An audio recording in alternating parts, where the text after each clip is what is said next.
Hello and welcome to another episode of the CG Garage. This is episode number 488, featuring Ed Ulbrich. Our good friend Ed Ulbrich is back. He's been 7 years since Ed has been on. He is currently the Chief Content Officer and President of Production over at Metaphysic.ai.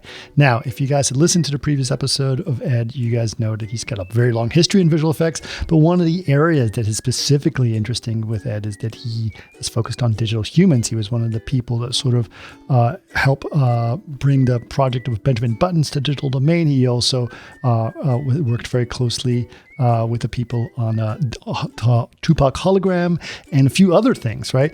Well, metaphysics is also centered around digital humans, and they're doing it in a very different way using AI technology. In a lot of ways, it's a super fancy deep fake system that can actually be used for final frame stuff, super high quality.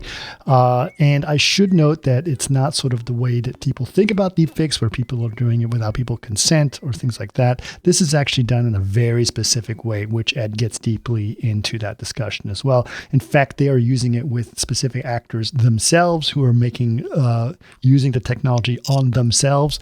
And he talks a little bit about that specifically on a film by Robert Zemeckis called Here that's going to be out soon. So you'll learn more about that. Really cool stuff. Obviously, there's a lot of controversy with digital humans, but we talk about that as well.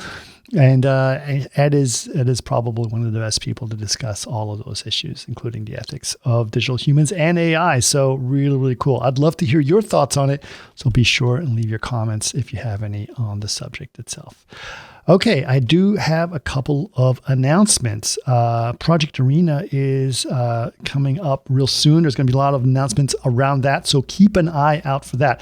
Ray Tracing for the Win is a short film that I have been working on that is specifically designed to test Project Arena, and it was a blast making it, but it is going to be released very soon. You might even see the full short later this week, if not early next week. But I'm super excited about that release. There's also going to be a bunch of news on it that's going to come out soon. But you will learn a lot more about how Project Arena was used on it, and virtual production and ray tracing with Vantage, all for that purpose. So really, really cool. So make sure to just go to chaos.com and learn more about it, and just follow us on all our social channels. There's going to be a lot of news on it as well. I do want to mention a couple of events as well. The Chaos Unboxed events are still happening, which is super great. So if you're going to be in Milan on September 12th, there's going to be one in Milan, and there's going to be one on September 19th in Berlin. Just go to chaos.com/events to sign up for all of those and to learn more about where they're going to be located, etc. So again, chaos.com/events. And that's September 12th in Milan and September 19th in Berlin. Now, if you guys want to know more about the podcast, you guys know what you need to do. You just go to chaos.com/CG Garage. That's our main podcast page. If you'd like to follow us on Facebook, it is facebook.com/CG Garage Podcast. If you'd like to watch the podcast, feel free to do so. You can do so here. You can go to youtube.com/Chaos Group TV, which is where we post all of our podcast videos, including the podcast. And you can also suggest any podcast to us. We'd love to hear your suggestions.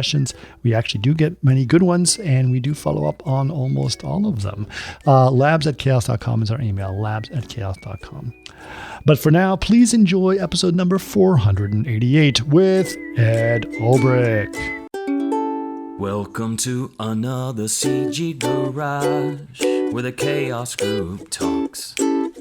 You'll know it's over when the last bucket drops. We're gonna fire off rays in high dynamic range. We know that ambient occlusion is passé. Global illumination won't lead you astray. And while image-based lighting is really swell, you need to make sure everything has Fresnel.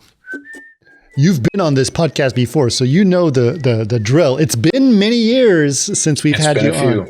Yeah, I think you were still working at Deluxe at that time. So I think I was. Yeah. I was.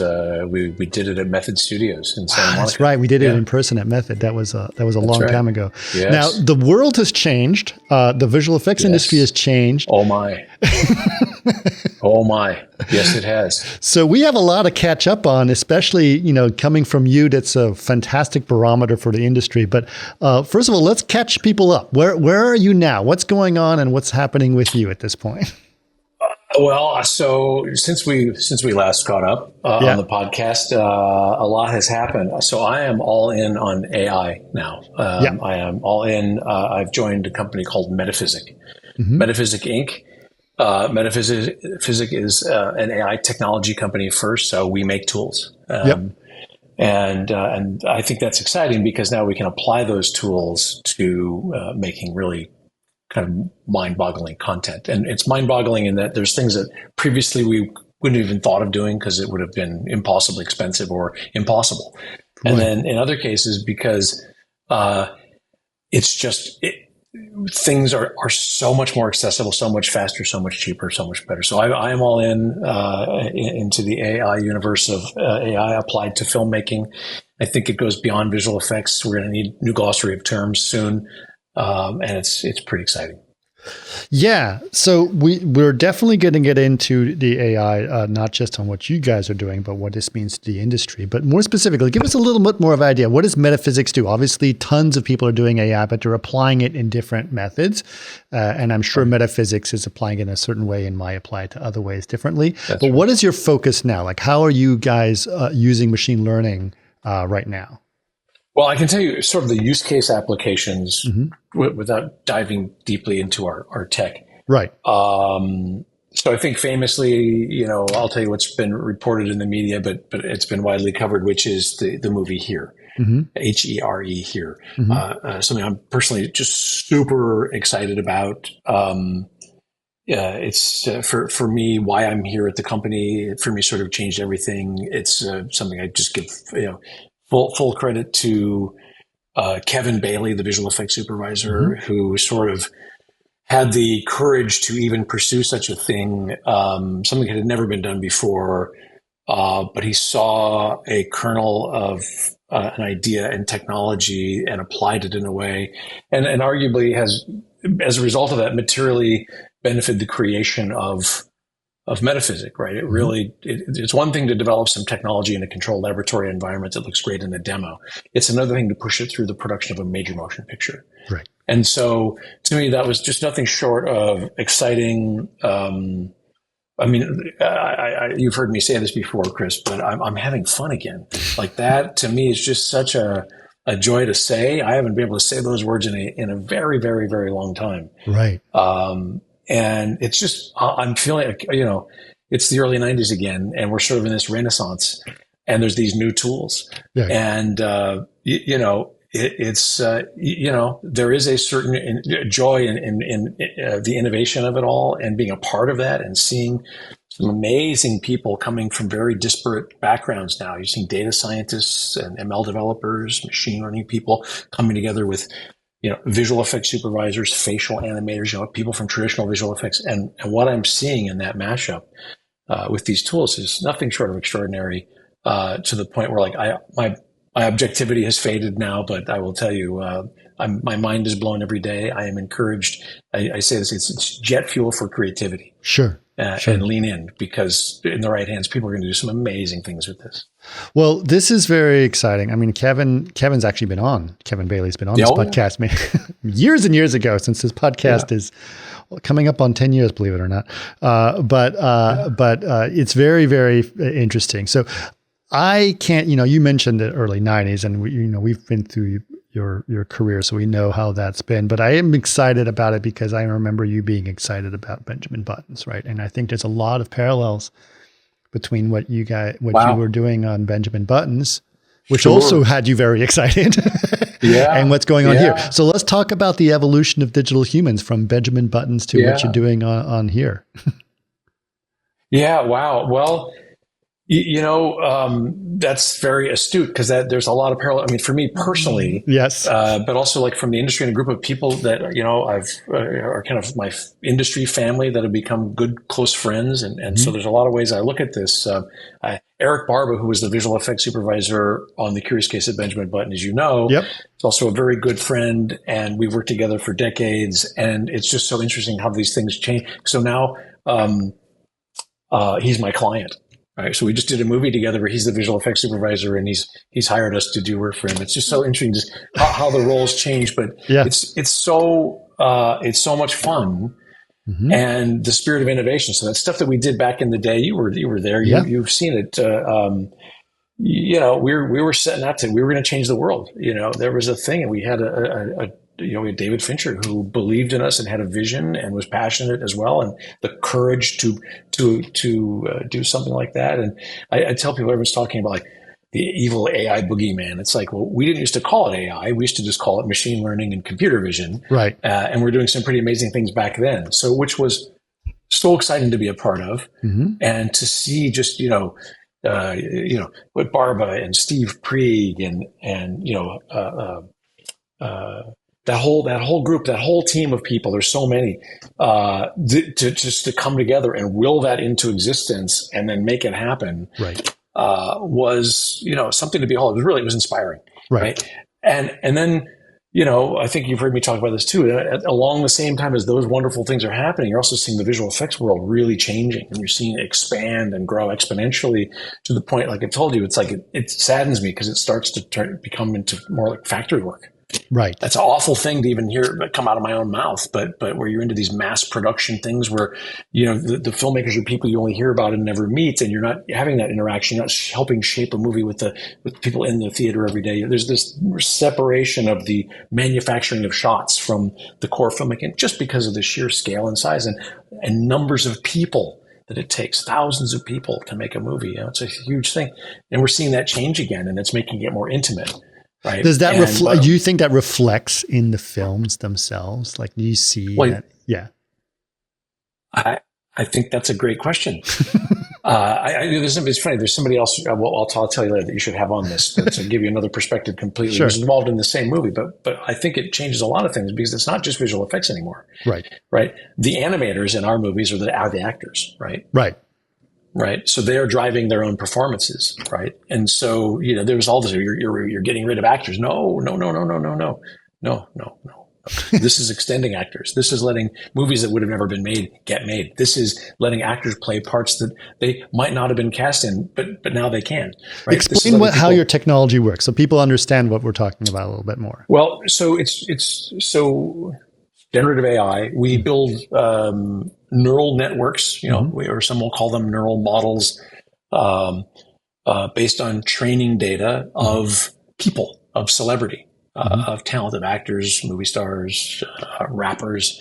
With their consent. Musical performers. So the company's our whole position is it's an ethics first company. We take that very, very, very seriously. That is a core tenet of the company. No consent, no AI. Right. And so that's just right there. That's a threshold for us. Sure. So everything I will say is built on that premise. So we work with we do a session in life with someone where we used to call them scans. We now just call them acquisitions because it's a little bit of a different approach. Mm-hmm. But we do a data acquisition if it's a living subject that we're capturing currently, like this is how we want them to appear. Mm-hmm. But sometimes we'll go back into the archive, right? So the archive for us, the data is films, mm-hmm. appearances, TV shows, iPhone footage, home videos, things like that. Right. That is the available. So some people you have that are household name, major stars, big movie stars, big personalities. There's a overwhelming supply of high quality coverage and footage and data, and so we're seeing the with those individuals, it's quite easy, right?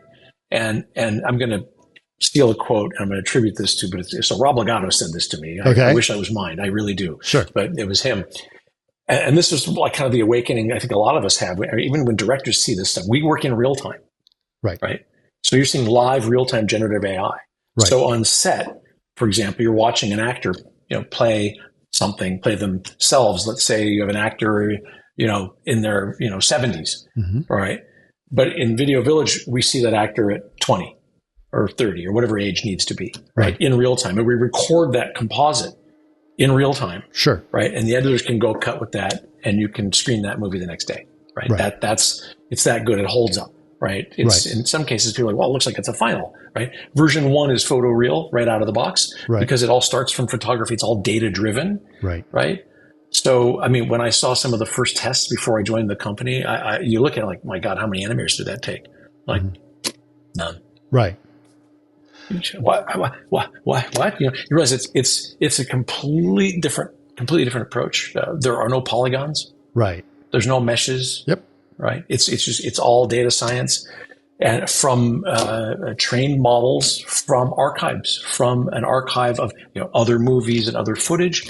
We train very robust models. We're getting really high resolutions now, and it is pretty remarkable because the work is all in pre.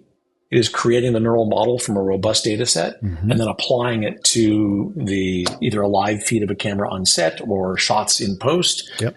And that part of it is it's compositing. Right. And there's more to that. I'm oversimplifying, but because there are other applications where there's also teams of animators and other types of people involved. But there's, depending on what we're doing, we're still working within data science and generative AI and applying that. There's different use case applications for sure across different films, but it's super exciting. I'm just thinking back, because obviously, my fascination with digital humans, and this really honestly started I only started to really love this or get hugely curious about it with what you guys were doing in Buttons. And that's before I came back to DD. By the time I came back to DD, we were working on Tron and a bunch of other things were happening. Yes. And I really started to pay a very close attention to what was going on. But let's go back to that. Like if you think back to the challenges of Tron, right? And how challenging it is to ask the animators to act like Jeff Bridges. Yeah. Right? And how well, that's it. So animating that is the thing. So Rob Legato's quote was, if you take traditional animation, traditional CGI, it's the equivalent of composing music one note a day. Right. Yeah. Yes, exactly right. So like, okay, it's our first review and we've decided we're going to move forward in E flat. Does everyone approve E flat? Right. So from now on, it will all be E flat. So if you make the decision today, just know everything's E flat going forward. Right. Oh, well, I don't know. I'm not a musician. I think so. Can I hear that E flat again? Ding. It's like, okay, right? Okay, next, and then next Tuesday we're going to introduce the next note, right? Yeah. I mean, that's sort of the world that we're in, as opposed to let's just play some music. And so when you get into that real time mode, you close the feedback loop, and you create an interactivity and a directness with which notes are spontaneous. I mean, it's just amazing to watch people. The first time I saw dailies of generative AI, it just blew my mind. It was like it's like you go from look dev to final in one step. Yeah. Just amazing. And I remember it was Eric Nash who gave me the analogy, a similar analogy to what Legato was saying, but it was about lighting and CG. He says, it would be, as a DP, he said, it'd be equivalent to me going on set and saying, I think I know how I want to light it. Now turn off all the lights, move everything. Oh, God. Turn it on. Funny. Is that right? No. Turn it off again. That's funny. And it's like, that's about right. That's about right. And so it's interesting to hear that. Now, the other example I was thinking about, because, obviously we talked about Buttons, we talked about Tron. The other example I was thinking about was specifically Tupac, right? Because that was another one that you were involved with, right? And Tupac was a challenge in itself. Like, how do we make Tupac look like Tupac, right? Because we only have archival footage. Yes. Right. And I actually even remember the story, and this is I've heard this story from several people, and you can validate if it's true or not. It was really hard to figure out Tupac's skin color because there was no direct reference of his skin color. And so the only reference we had was him standing next to Snoop Dogg in archival footage. Correct. Yes. We had to sort of color calibrate him relative to what Snoop looked like. Yes. That is one of the challenges we had. We had a few. One. I mean, honestly, I passed twice. We were so worried about being able to do that, and it was partly like, look, when we did Benjamin Button, we had Brad Pitt, right. And we had all the time and money we needed. And it was like, and this, we had very little time and not a whole lot of money either. Right. And we don't have Tupac, and none of us have ever met Tupac. And all we've seen is the footage that we're looking at of Tupac. And meanwhile, this is going to go in front of the planet basically, because Coachella would be the biggest activation because every person with an iPhone is going to put this out to the universe. And that's what happened. Yep. So huge pressure. The other one is like, if we get it wrong, people are going to like throw tomatoes at us. I mean, you just can't fuck this up. Right. And so there was a lot of, that was a big worry. The other one was, it's like we couldn't find good reference of his mouth articulating. He's always got a microphone in front of his face. So eventually like, we don't think we're going to be able to make this work. It's like, what are you talking about? He's always got a microphone in his face, like he will on stage. You won't see his mouth. And then it was like, well, there you go. There you go. Well, then this is going to work out just fine because, whenever he's talking, it's like, yo, Coachella, what up? But he's always got the mic in front of his mouth, which just basically made it, we can do this. Right. And I will tell you, that was such an amazingly fun project. It was brutal making it because people were doing all-nighters and weekends and stuff. It was a very short fuse on that. But boy, just to see it in person, the team, just one of those like people, just when people pull together, it's amazing what can happen. And just to pull that thing off and just against all odds and just like you just barely finish it and drop it and then, it blows up. So we wanted to kind of operationalize that. The idea was we're going to make that into a business. We wanted to do, and we made a bunch of deals, even with Elvis Presley and all this other stuff. That was the intent. The sad thing was that to really put this thing out on the road and do tours and things like that, it's just really expensive. We're still talking about it takes an army to make this thing. And we just did, a couple songs. Now imagine doing a whole show, right? The numbers were staggering. This was a very, very, very, very expensive proposition. Sure. And then in those days, it was the Pepper's Ghost Illusion and the multiple, this whole thing, just the whole operation to tour that is a huge cost. And eventually we realized that it was just a bridge too far. It was just not something that labels and artists were going to be paying for. Sure. It wasn't something that really made sense. Heartbreaking. And then we saw like a decade of roadkill of people attempting to do this that just didn't deliver on the impact that a Tupac had until Alba Voyage, right? Really the show that's in London right now, which is still mostly traditional, CGI visual effects with a little bit of AI gloss on top. But really, that one finally delivered in a way like that resonated, and that's doing amazing business. And it's an incredibly entertaining show. And you start to think, okay, now that's the other validation way. We started with Tupac. Now we've got this. There's something here again. And now we've seen this renewed interest. It's kind of cool to see this now because the costs have come down so much and the quality has gone up beyond what we could have ever done in traditional CGI with polygons. And so it's now like, now it's accessible, and we see this as something that is no longer the barrier. The cost is no longer the barrier to entry. The quality is no longer the barrier to entry. The length of time it takes to produce is no longer the barrier to entry, right? So now it's really about you can really unlock a lot of amazing creative ideas now because it's frictionless, right? I'm saying we're doing in milliseconds what we used to do in 39-week post schedules, sure, right? And so it just unlocks all these creative opportunities. So I'm thrilled that we have this capability now and that we're getting such an amazing response across the entire music industry. Right. I think it's super, super interesting. And I will, I'm actually not going to dive too much into the technology because I think there's some more important questions I want to ask you. And maybe I can get some other guys from Metaphysics to sort of geek out about some tech. But I do want to ask you specific. You should talk to Yo. Yo is he's the architect behind a lot of this stuff. He's the one I really want to talk to. So I will ask you if you can connect me. I could pimp him in this opportunity here with you. Oh, yes. No, and I've met him before. I met him at the Real-Time Economics Summit, and he's super nice. But I do want to talk to you about something very important because I think you are the first person to sort of had to tackle the question of ethics and digital humans before anyone else did, and or at least the group of people who were dealing with it at Digital Domain, which you were definitely a big part of that. But Tupac, when that came out, there was a big ethical question that you had to manage, right? And you guys dealt with that ethical question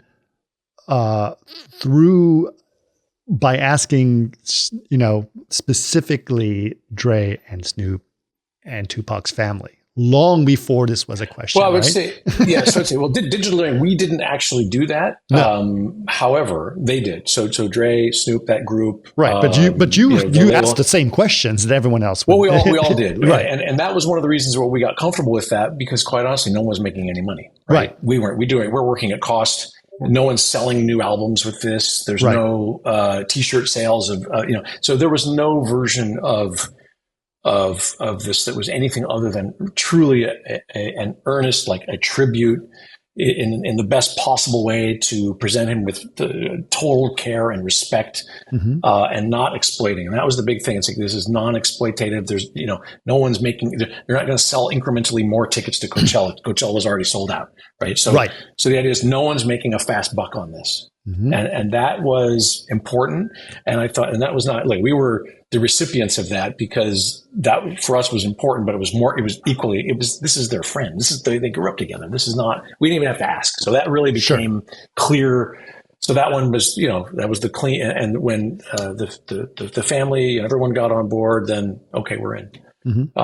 That's, I think, now in this time, because look, we've been scanning. You've been, but just to be clear, 25 years, 30 years. After Tupac happened, you were asked to do things that were not necessarily as comfortable as that, right?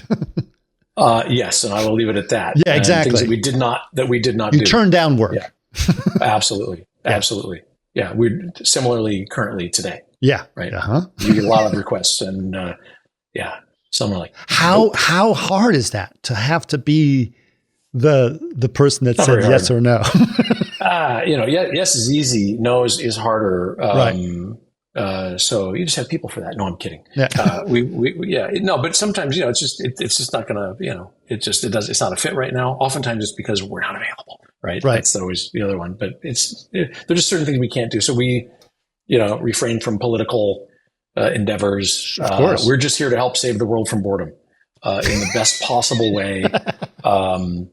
But I do think, obviously we're in this time now where we've been scanning actors for 30 years, right? Yeah. I've been peddling in wireframe meshes and rigs and stuff for decades, right? Right. And, there was some concern, right? But now you move to generative AI and suddenly it's hyper concern. And why? Because it's, it doesn't take 300 people, 9 months. Yes.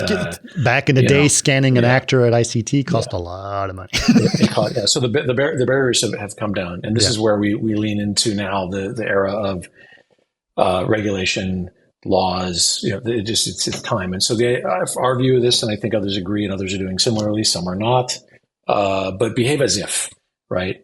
We're in a time now where no one, when copyright laws were being conceived, or any of the laws that were, decades ago, no one was thinking of, generative AI synthetic human beings. Like that wasn't something that was in our that was all science fiction. So here we are, and now we're confronted with that. And what do we do? So I think generally it's a reasonable, I think most people would come together and agree that it should be illegal to clone someone's name, image, and likeness without their consent. That just seems reasonable. Sure. Right? Currently, not against the law. It's not against the law, but it seems reasonable. it seems, yeah. So all these things, I think, just with the prevalence of the technology and the accessibility, these are laws and things that just they're happening. It's already happening, and it needs to happen. It should happen. So we're just behaving as if it happened. Right. And sometimes, yes, it might take a little bit longer. It might be a little bit more expensive, but we're going to keep everybody safe to the best of our abilities and not engage in anything that could be unsafe. Right. And that's just sort of how you have. It's a choice, and that's what we have to do. And I think ultimately in the long game, that's going to, bode well for us. With the SAG-AFTRA strike that happened, obviously a big concern was a lot of the stuff in AI. How close, I'm assuming you guys paid very close attention to the concerns that were involved in that. Yeah. How do you guys feel about it, and how do you guys respond to it? Now, like where do you feel like you guys are in? Yeah. We came together in the midst of the strike. I will tell you, our CEO, Tom Graham, has spent quite a bit of time with them. We've done rounds of Zooms and meetings and things, and I think they came in and we showed them some stuff. So there's been deep dives.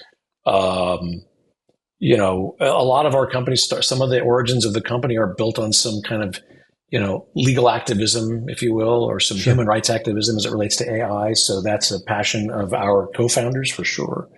And so we still have ongoing dialogue with SAG.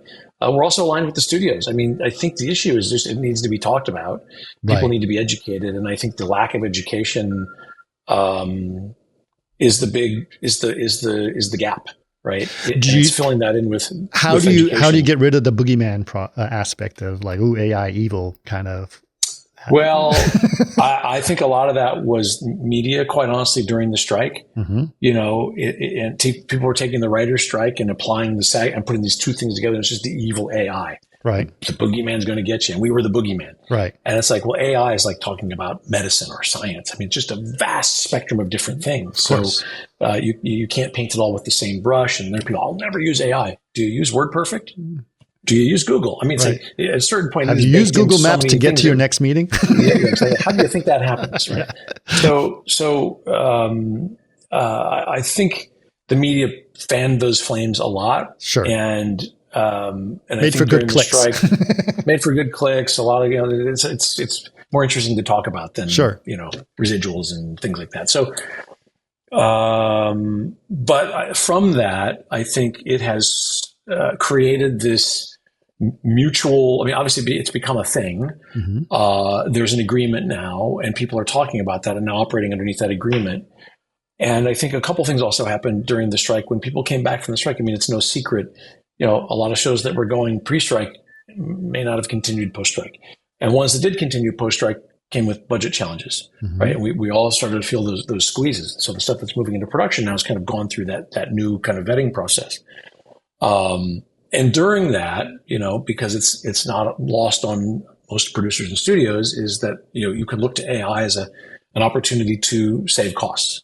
Sure. So in a weird way, that's also kind of jolted business forward because of just the demand of shows going back into production, looking for alternate approaches to what they were looking at as, traditionally previously. Do you think that is dangerous a little bit though? Because I think some people would use a broad stroke of we'll just use AI to make this happen, right? I mean, in the same way, if you think back to the pandemic when virtual production was possible, we'll just Mandalorian this is the way to loop the core. Yeah. Well, we'll just AI it. We'll just AI it. Yeah. And can't you just AI that thing? It's the new thing. Can't you just do that in post? Right. Can't you just use that? Can't you just VFX that? Can't you just? It's the same thing. We're like, no, we can't. No, it doesn't work like that. Yeah. I mean, I'm curious about this. I mean, let's obviously, like I said, I want to try to use you as a barometer for the industry, and even just beyond the AI umbrella, there is obviously a shift and paradigm shift that's happening in filmmaking right now. The pandemic caused a certain shift in the economy, streaming, et cetera. People were looking at things even like NFTs and crypto to save Hollywood. There was also aspects of like, AI is going to save things. There is going to be a change in the way people think about filmmaking at large. What do you think about that? And how do you think that change is going to look for just the entertainment industry in general? Well, that's a big question. And I know.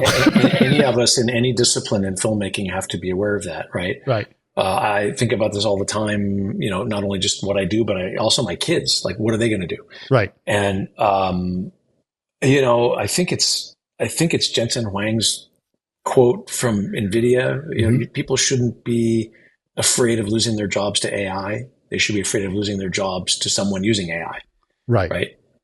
And I look at this stuff, it's just a tool, right? Now, these are very powerful tools. Sure. But, and look, maybe I'll be proven wrong someday if I'm still alive when this happens. But from what I've seen, incredibly powerful tools.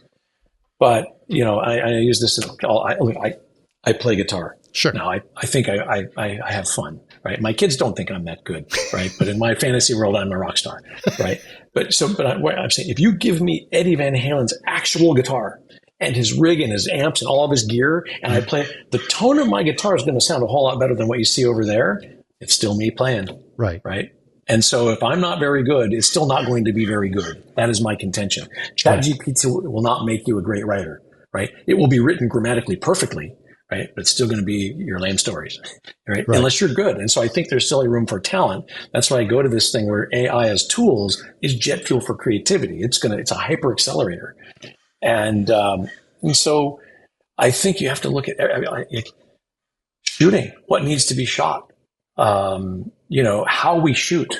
Like in our world now, remember we always have to use those the balls and the chips and the charts at the end of every setup and do the whole thing. Like we don't need any of that. Markers, no, please no markers. Please, markers mess us up, right? It's that. So it's a complete rethink on that stuff.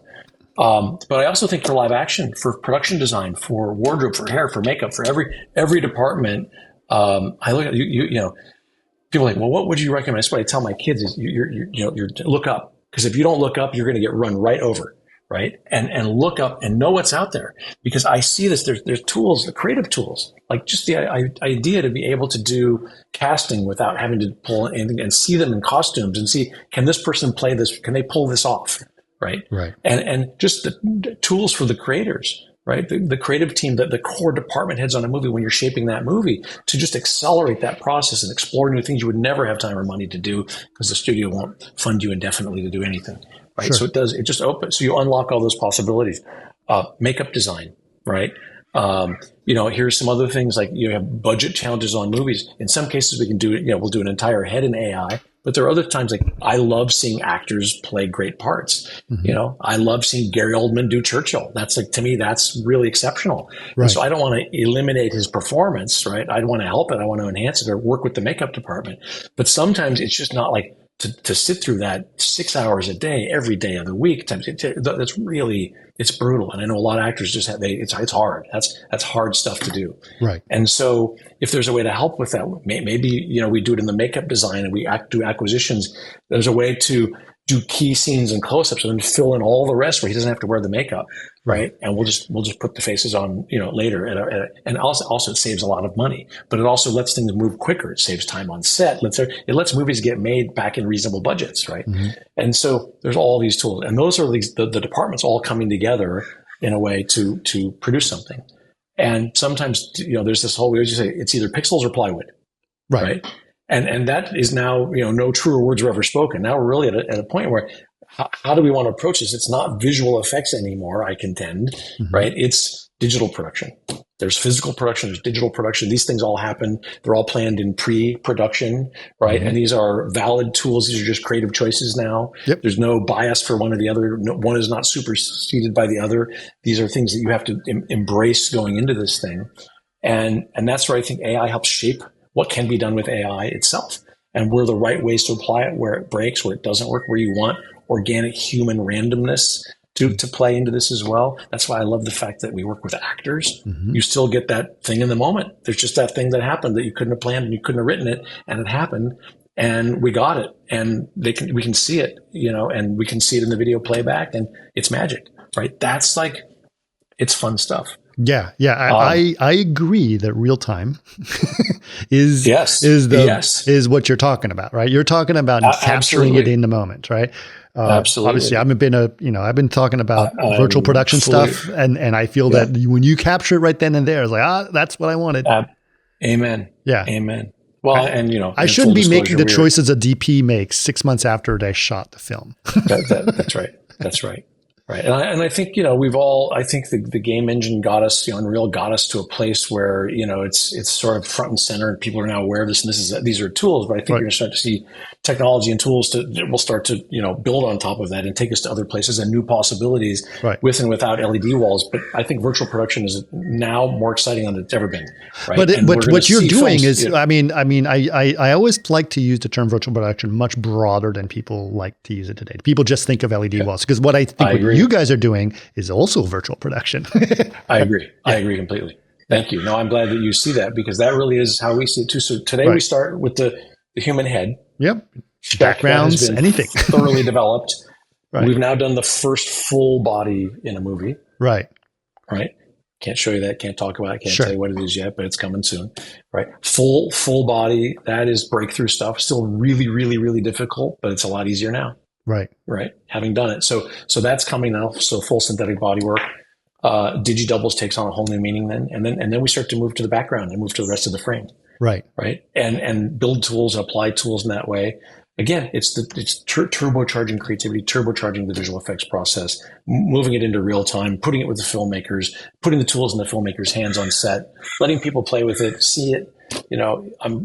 I'm with you 1,000,000% on real time and the capabilities. I am also not a total zealot where it's like it's pixels or nothing. I see opportunities. I see enormous opportunities. I see things changing. I can see what things you're doing, actually, right. Chris and others, rendering on the GPU and hyper accelerating and bringing a whole realm of opportunity that we couldn't have ever unlocked previously sure. in old constructs with old technology. We're just seeing massive breakthroughs there as well. I think we're going to see hybrid merged workflows, polys and pixels. We're going to see generative AI sitting alongside CGI in a brand new way. We're going to see, I guarantee you, in the not too distant future, seeing these workflows not only crisscross but completely merge. They will be seamless. You'll be able to bounce back and forth as needed as things change and develop. And we're just leaning hard into that. I think it's a super exciting time again. Right. I think that opens up opportunity for way more projects to get made and greenlit outside of the traditional system. I think the traditional system's going to change. Mm-hmm. When the costs come down enough, it's it's not going to be that hard to raise the money to make your movies. Right? When you don't need to go raise hundreds of millions or $100 million, and you can do things for a few million or less. I mean, that is game changing. I agree, but I think our economy of filmmaking has, as it is right now, even though is built on it's $100 million or it's a YouTube video. Yeah. Right. There is no, you made a really cool thing for 5 million or 10 million and get good distribution. Absolutely changing. That's going to change. I guarantee it. Yes. I think this is, I look at it as a renaissance. I think the independent filmmakers are going to rise up. Yes. I think we're going to see, that's been really hard for producers. I know it's hard to feel sorry for the producers, but I got to tell you, the producers are getting it hard for the last decade, right? It's tough. It's a hard thing to get a movie made. It's a hard thing to get a show made, right? Even despite, the mass appetite, the economics have changed fundamentally. Right. Mm-hmm. It's a tough game, very tough game. And now we've gone through this strike. It's got new issues. There's new kind of headwinds in that space. Mm-hmm. So the idea that these costs come down, that means that it's going to be easier to get things made, right? You're going to be able to push things through that previously would have been too risky to take on. I see this as, I hate to use the word democratizing because I don't necessarily think you still need talent. You still need to be good, but I think it's a way that good democracy get their day. Allows talent to come to the top, right? It does allow, yeah. So I guess you're right in that regard. It doesn't make everything good, right?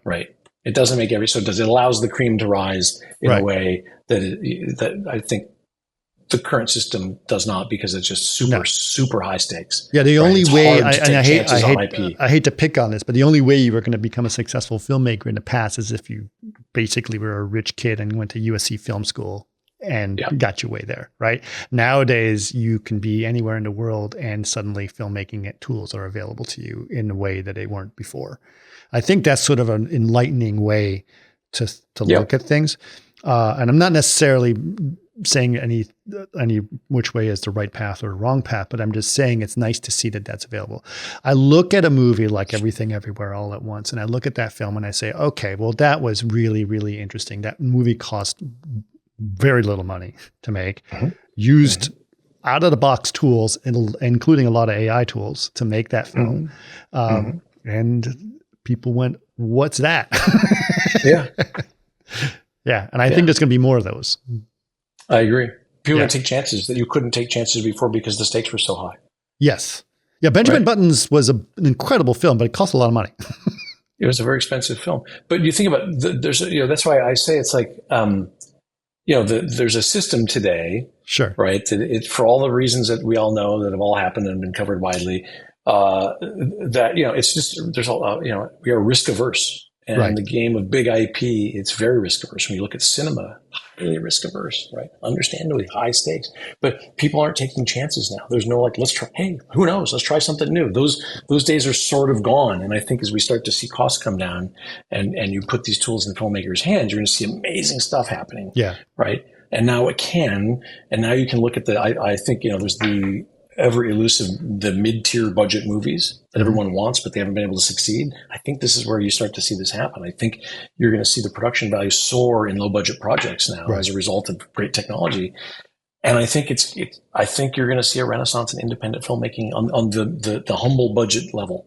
Right. The way that I always look at it is I look back to history and I look back to the 1960s when we were in the exact same position, right? In the 1960s, they thought they were gonna keep on making westerns and Doris Day musicals forever, and it bankrupted the studios. No one went to the movies anymore until they said, I don't know, let's throw a few bucks to these guys like Scorsese and and then suddenly like, oh, they got Easy Rider and they got The Godfather and they got Coppola did a bunch of random things, and then that led to Jaws and that led to Star Wars, and then now we're still making Star Wars 50 years later. That's right. That's right. I wish we would do something else. But at the same time, I think that was the same thing, right? Like they were kept making westerns and westerns and westerns and westerns because they thought that was low risk, right? Yes. Yeah. Well, I think it's I won't, but you should look at it as a great Frank Zappa. I love quote. westerns, by the way. I just made one. So yeah, he's applying the same idea into the music space back in his time about, people aren't taking risks. People, there used to be the old cigar chomping, music moguls like, who knows, put it out there. Let's see if people like it. Yeah. And then it would go wild. And eventually they'd like, hey, let's hire some hippies and get them in and maybe they'll know what the kids like. And then you get these people like, well, we know what the people like. And then suddenly you're in echo chambers. You cut to today, and it's like you're just serving people more of the same, right? And yet creating something new is like, well, there's no audience. Like it's risky, so we want what comes with an audience already. All that stuff. Right. So a lot of rehashing, and I think that's because it's expensive and it's high stakes. And once you take that expense away, right, it opens up a whole lot of opportunity for people to make things that didn't get made before because of the system or risk aversion because of the cost. Right. So, I think it's interesting because I think this is sort of a thing about, you only do what people know, right? You only do what people are expected to do, which in a sense is opposed to some of the AI's thoughts, because AI is based on what people already know, right? Because it's learned on some system. But what I find interesting is that people are finding ways to repurpose things in interesting ways and not necessarily just rehashing the same thing over and over again. And I think that's because they're put in the hands of people who don't know any better, right? They don't know that they're not allowed to take risks. It's that risk aversion, right? And yet you got there's the Jim Camerons out there that they're allowed that opportunity, and when allowed, they but Jim's a special case, right? I mean, that's the thing, right? Yeah, an anomaly. But on many levels, he's an anomaly. That's why he gets to do this. He gets to do it. We're going to see it. I'm going to see Avatar because I know it's going to be a great experience. I know when it cost $1 billion to make, but that's okay, right? And that's okay. I think it's cool that $1 billion, Avatar film can live alongside Everything Everywhere All at Once, and they're both enjoyable experiences, right? Yes. And it doesn't mean that it's not about how expensive it is. It's how good a film it is. Yeah. And if it comes back to how good a film it is, that's awesome. Yeah. Well, I'll tell you the thing about all this that scares the hell out of me is my kids, when they're just here like, Dad, nobody watches movies anymore. Are you kidding? So that is something that I've thought about. That is a thing. Yeah, you and I have actually talked about this. Yeah. I don't think the future of cinema is TikTok, personally, and I don't think the future of entertainment is TikTok. I think the only reason people are looking at TikTok is because there's nothing good on the screen to look at anymore, right? There's nothing that's sort of captivating their attention anymore. I don't know. I've got a pack of teenage girls. Yeah, but I mean, in terms of what's in the movie theaters, it's harder to incentivize them to go to the movies anymore. Correct. Right. But I think it's for more than just the content, right? There's a whole social thing. Yes. There's they all watch things together. If they watch long form ever, a movie, there's like 10 kids in different cities and different parts of the LA all together watching at the same time. Right.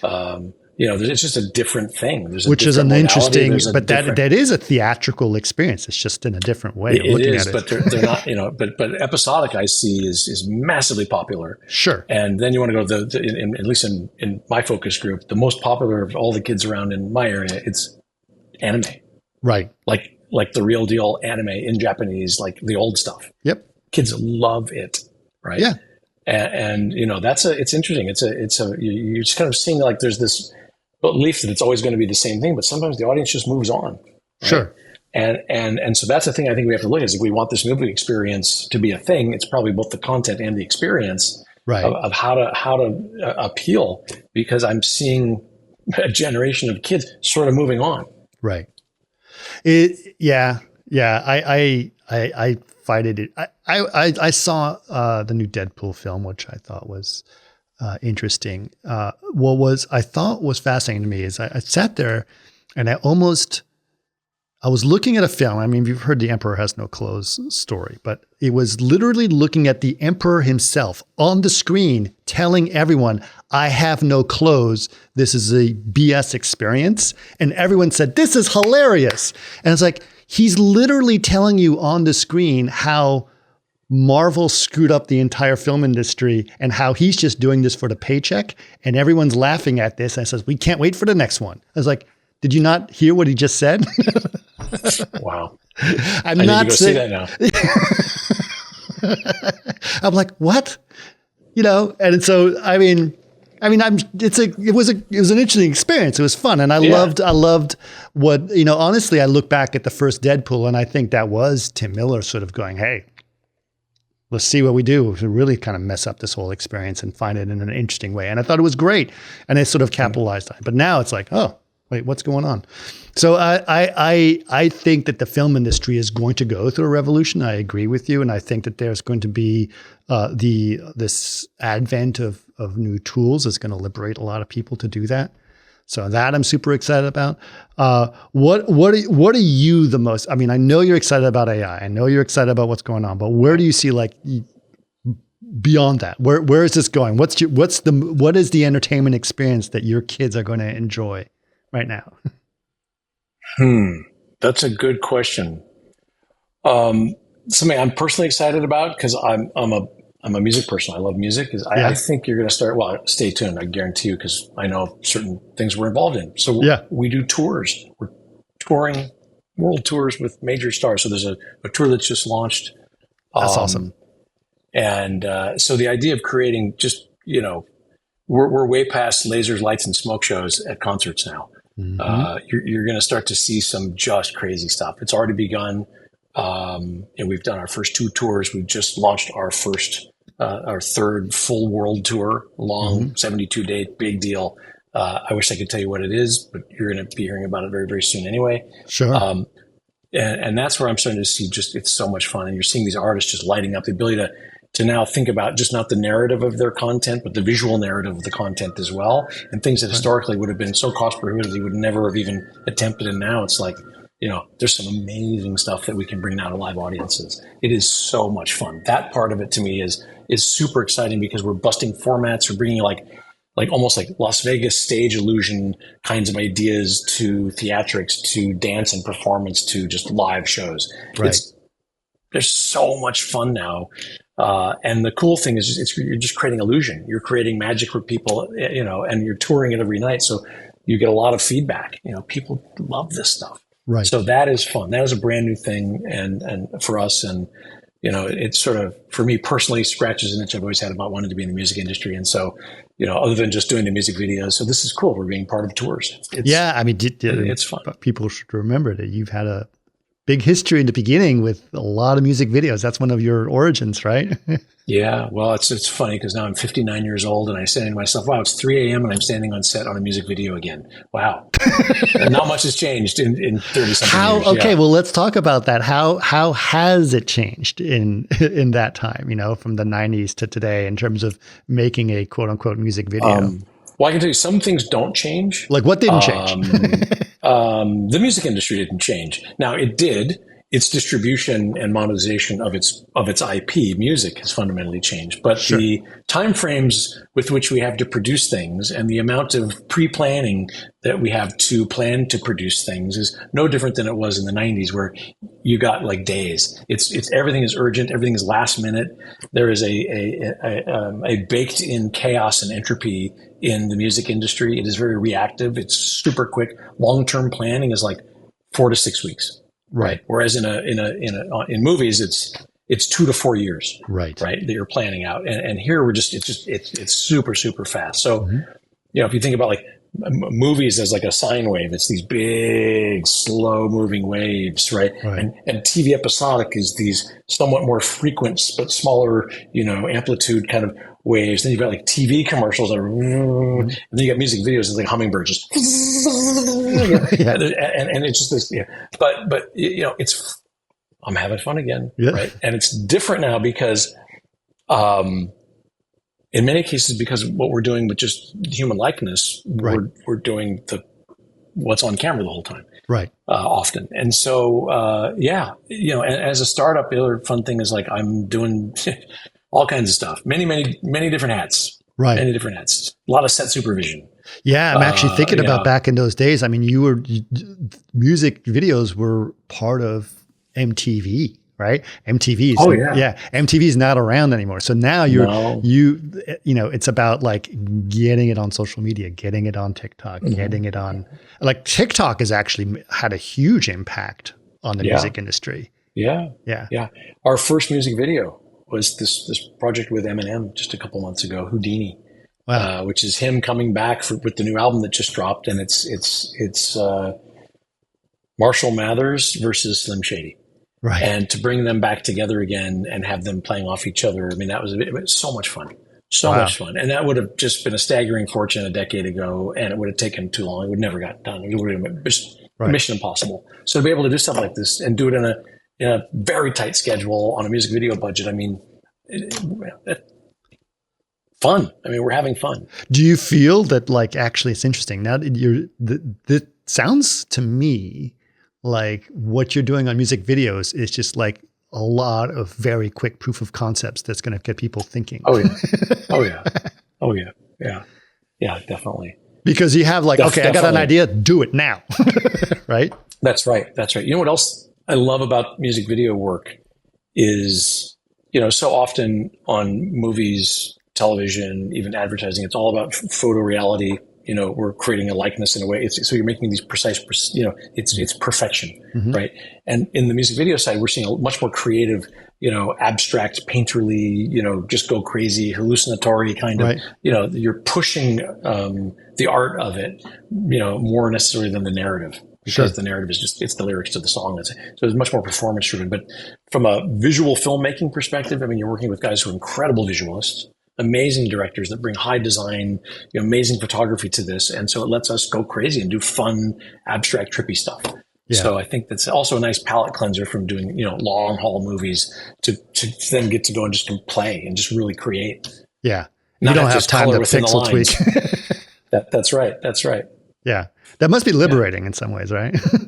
It's fun. Well, it's real time, right? The real time part of this thing, just it lets you think about doing things that, previously would never be like, hell no. Yeah. I love it. I recently worked on this short that I'm sure you're aware of that will be out soon. But yes, I can't wait. It was beautiful to me because it was all in real time as we were talking about it. But Eric, our DP, he was using these Panavision vintage P lenses, which is the original ultra speed glass from the 1970s, and we're capturing it. And he's like, it just had a combination of real-time optics with real-time graphics, all at the same time. And it was like, it's all there. It's real. Yeah. I can't wait to see it. Yeah. So to me, it was like, was it both V-Ray and Vantage, or what was it? Yeah, I used whatever it took. Okay. On screen it was all Vantage. So everything on that screen was in Vantage. GPU rendering. Yep. Real-time GPU rendering.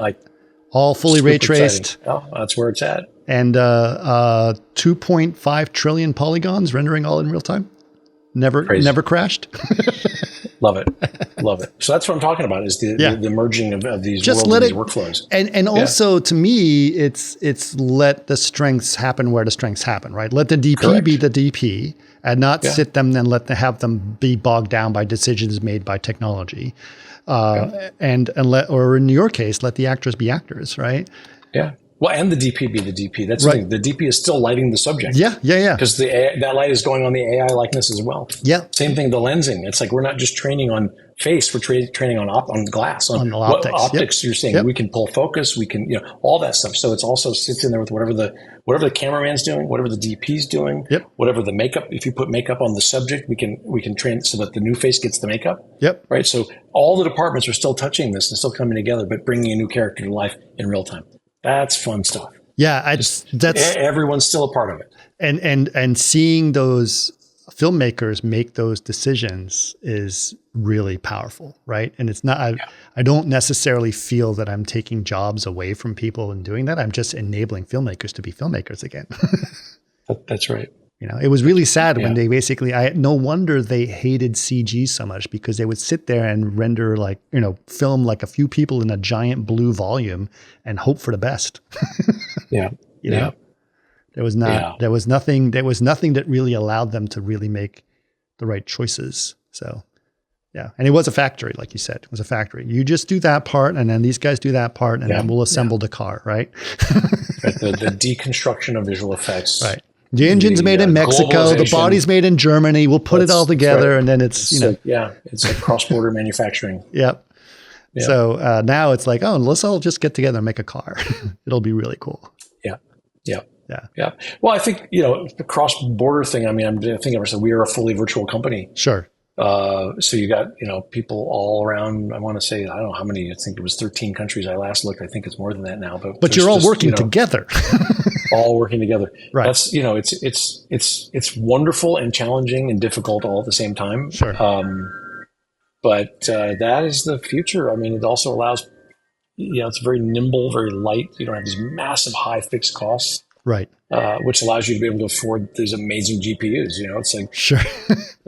It's total different game now. That's the challenging part right now, is some of that is still very expensive. The GPUs are expensive right now. Well, some of it is, but if you think about it, it's like you're also looking at a time where, because of the pandemic, largely, and now because of the strike, and now because of generative AI, you're rethinking for a new company starting.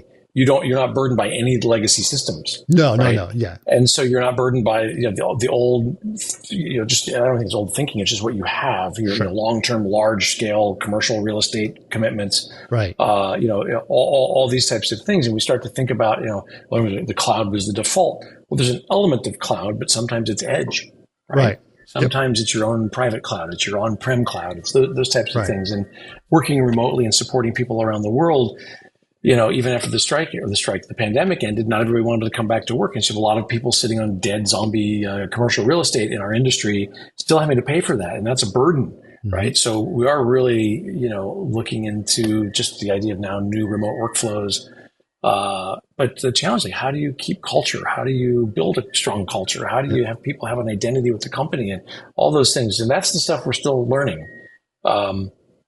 I think it's interesting. Did you hear Italy has now a digital nomad visa that you can get? That's interesting. So you can actually get a work visa to be in Italy for up to a year as a digital nomad. So you can just, live anywhere you want to in Italy, work remotely. I'll be in Tuscany. See you later. Yeah. Well, there's far worse places to do that from. So it's not bad. That would be very nice. Yeah. Yeah. So it's awesome. Well, listen, Ed, always a fascinating conversation. I will always call on you to come back and give your perspective, because I always think it's fascinating. But thanks so much for telling us about the metaphysics. Hopefully Yo can come on and he can tell us a little bit more about the AI stuff. I guarantee you he'll want to do this. So we'll get him on. Okay, awesome. Yeah, and I appreciate you and thank you. And it's funny because you're interviewing me because I'm one usually asking you the questions. So it's all good. Thanks, man. Pleasure. Good to see you. Thank you. Good luck.